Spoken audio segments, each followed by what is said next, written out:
இந்த ஊருக்குள்ள சுமாலாங்கிற பேய் எல்லா குழந்தைகளையும் போட்டு தள்ளிக்கிட்டே இருக்கு. குழந்தைகளை ராத்திரி நேரத்துல வெளியே விட்டீங்க, அந்த சுமாலா சும்மாவே விடாதுன்னு அந்த ஊரே பயந்து நடுங்கிட்டு இருக்கு. அப்படி அந்த சுமாலா பேய் யாருன்னா, பல வருஷத்துக்கு முன்னாடி இந்த ஊர்லயே பெரிய குடும்பம் இவங்க தான். இந்த லேடிக்கு குழந்தை பாக்கியமே இல்ல. அப்பதான் பக்கத்து ஊர்ல ஒரு பாட்டிமா இருக்காங்க. அவங்கள போய் பார்த்துட்டு வந்த உடனே கர்ப்பம் ஆயிடுவாங்கன்ற விஷயம் தெரிஞ்சு ட்ரை பண்ணி பாக்கலாமேன்னு அங்க போனா அந்த பாட்டிமா சொல்றதை கேட்டு இந்த லேடி ரொம்பவே ஷாக் ஆகுறாங்க. இத பாரு, சாத்தானோட குழந்தைய தான் வயத்துல சுமக்க போற. உனக்கு 2 குழந்தை பிறக்கும். ஒண்ணு உன்னோட குழந்தை, இன்னொன்னு சாத்தானுடையதுன்னு சொல்றாங்க. அது வளர்ந்ததும் திரும்ப எங்க கிட்ட கொடுத்துடணும் அப்படிங்கிற டீலிங்க்கு ஒத்துக்கிட்டே இப்ப இவளும் கர்ப்பமாகறா. அப்பதான் இவளுக்கு சொன்ன மாதிரியே 2 குழந்தை பிறக்குது.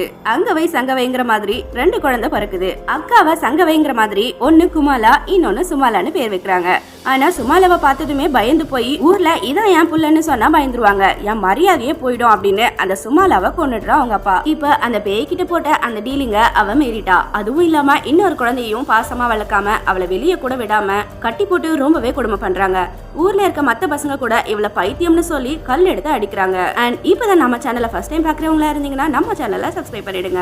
இப்போ இறந்து போன அந்த சுமாலா இவன் முன்னாடி வந்து, நீயும் நானும் அக்கா தங்கச்சி, நம்ம அப்பா அம்மா தான் என்ன கொண்டுட்டாங்க, உன்னையும் இப்ப கொடுமை பண்றாங்க, இனி யாரையுமே சும்மா விடக்கூடாதுன்னு, அதாவது அந்த ஊர்ல இருக்க ஒருத்தரை விடாம காலி செய்யறோம்னு முடிவெடுக்கிறாங்க. முதல்ல குமாலாவை டார்ச்சர் பண்ண அந்த குட்டி பசங்களை காலி பண்ணி முடிச்சுட்டு, அடுத்து பாசம் காட்டாத அந்த அப்பா அம்மாவையும் விட்டு வைக்காத அதே கோவத்தோட இப்ப சுமாலா இருட்டினதுக்கு அப்புறம் யாரெல்லாம் வெளியே வராங்களோ அவங்க எல்லாரையும் காலி பண்ணிட்டு இருக்கா.